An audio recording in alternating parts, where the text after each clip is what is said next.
A ver, en el mundo de la programación siempre nos topamos con un dilema clásico.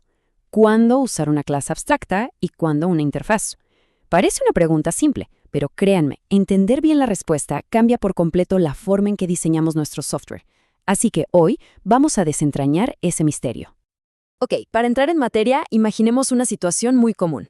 Estamos creando un programa que necesita manejar diferentes figuras geométricas.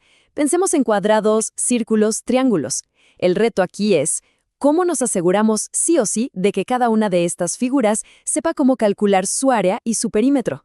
Necesitamos una especie de molde, un plano que sea obligatorio para todas. Este problema, el de necesitar un plano o una estructura base que todos compartan, es justo el trabajo para nuestra primera herramienta. Y esa herramienta es la clase abstracta. Pensemos en ella como si fuera el plano de una casa, pero un plano que está a propósito incompleto. No se puede construir una casa directamente de ese plano, porque su verdadera función es ser un modelo base. Su objetivo es obligar a que otras clases hereden de ella y ahora sí terminen el trabajo. Entonces, ¿cómo funciona esto en la práctica? Hay 3 reglas de oro. Primero, la clase siempre se declara con la palabrita abstract. Segundo, sus métodos abstractos son básicamente promesas. No tienen código, solo dicen, hey, esto se tiene que poder hacer. Y aquí viene lo más importante. Cualquier clase que herede de esta plantilla está obligada, por contrato, a cumplir esas promesas, usando la palabra override para poner el código que falta. Y así es como se ve. Al definir la clase figura geométrica como abstracta y sus métodos área y perímetro también, lo que estamos creando es un contrato que no se puede romper.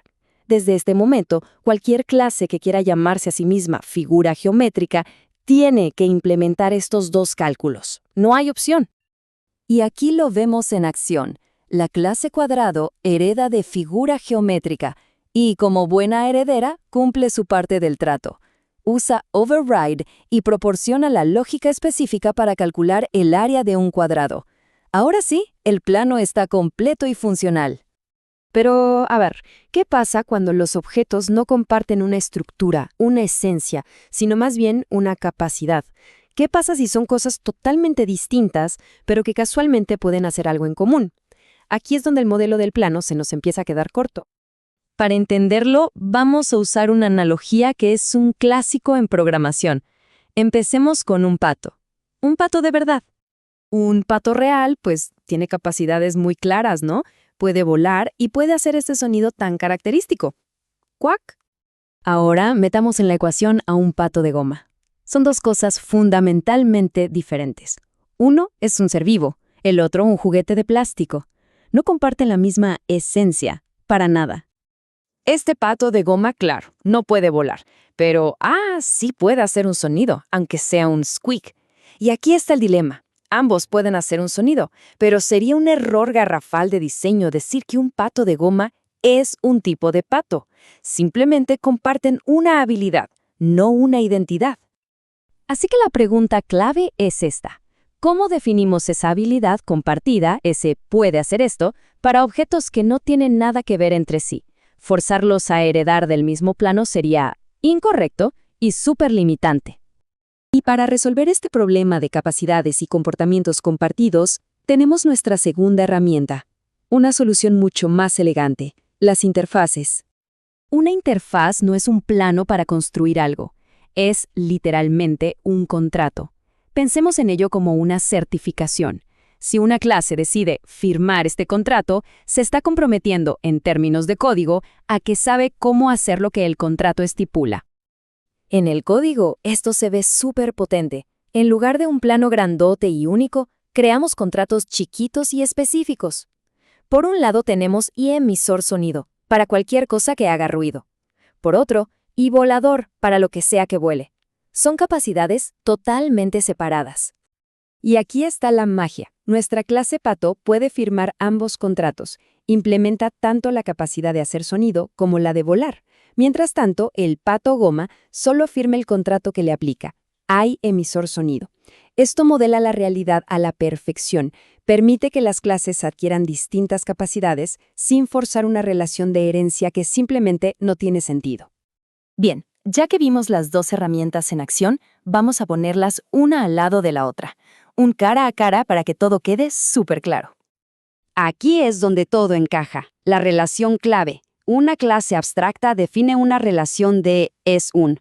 Un cuadrado es una figura geométrica. Simple. En cambio, una interfaz define una capacidad, una relación de puede hacer. Un pato puede hacer un sonido.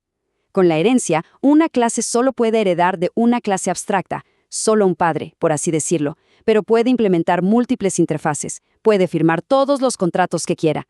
Respecto a la implementación, las clases abstractas pueden tener una mezcla, métodos sin código y métodos ya listos para usar.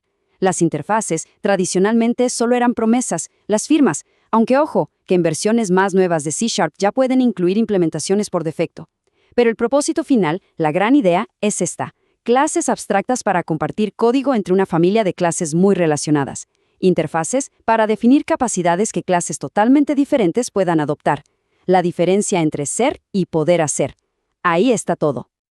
Y entender esta diferencia va mucho más allá de la teoría. Nos permite escribir software que es más flexible, más modular y, lo más importante, mucho más fácil de mantener y hacer crecer con el tiempo.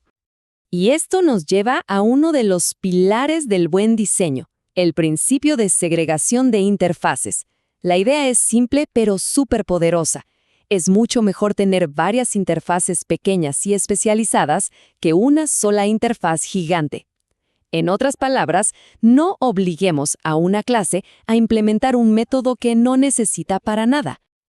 ¿Y por qué es tan bueno esto? Pues los beneficios son enormes. Se reduce el acoplamiento, o sea que los cambios en una parte del sistema tienen menos chance de romper otra. Las interfaces chiquitas son más fáciles de entender y de usar, y nos da una flexibilidad tremenda, porque cada clase implementa solo las capacidades que de verdad le corresponden. Es exactamente lo que logramos al separar la capacidad de volar de la de hacer un sonido. Y con eso llegamos al final. Ahora, la pregunta que queda flotando es para la reflexión. En algún proyecto que conozcan o en el que estén trabajando, ¿qué planos ES-1 podrían diseñar con clases abstractas? ¿Y qué contratos de puede hacer podrían ofrecer usando interfaces? Detenerse a pensar en esto es el verdadero siguiente paso para dominar estas herramientas.